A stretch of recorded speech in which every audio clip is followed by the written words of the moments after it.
Guys, before we get into this video, I just want to let you know this episode of the Ed Gein Netflix show is very all over the place and very weird. So let's dive in. Now we're finally on episode 4 titled Green, and this is very much a split in between an Adeline and an Ed episode. Pretty much right out the gate, we follow Adeline as she finally finds out that Ed Gein's mother is not real talking to him, and she's actually a decrepit corpse upstairs. And what does she do when she finally finds this news out?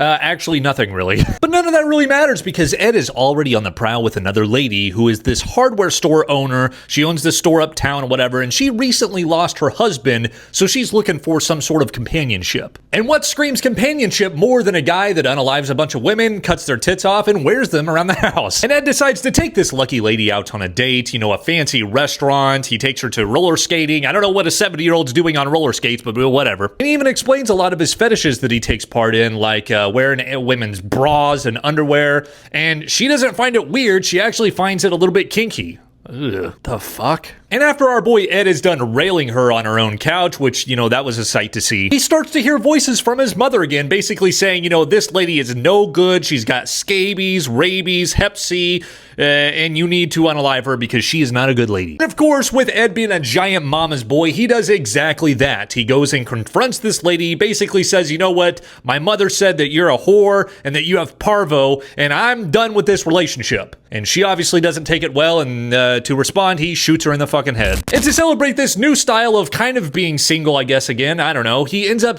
cutting off her face and her titties and wearing them both, and it's really hauntingly weird. Now, while all this is going down, 2 hunters just randomly show up at Ed's barn, which is just really weird and terrible timing, and he's in there obviously mutilating this lady's body. And these guys are lost. They don't have any direction. So to help them, Ed doesn't provide them with a compass or directions. Instead, he gets out a giant chainsaw, chases them, and ends up unaliving one of them. And while Ed is trying to unalive these 2 hunters with this chainsaw, it actually fast forwards into time to Toby Hooper making the Texas Chainsaw Massacre movie, and it is such a cool cutaway. So overall, this episode is kind of just okay, I guess. I mean, we get some violent sequences, but I really just I have no interest in watching Adeline or her character arc whatsoever. And this episode also showcases a very pivotal moment when you realize that Ed is more than likely, fabricating a majority of everything that we're seeing in this show thus far, which is kind of, But let me know what you guys think down in the comment section below. How are you liking this series so far, and what do you think of this episode? Be sure to leave me a like and a follow so you can keep up to date with the new episodes that comes out, because we're, going over all of them. And I will see you in the next one. Bye.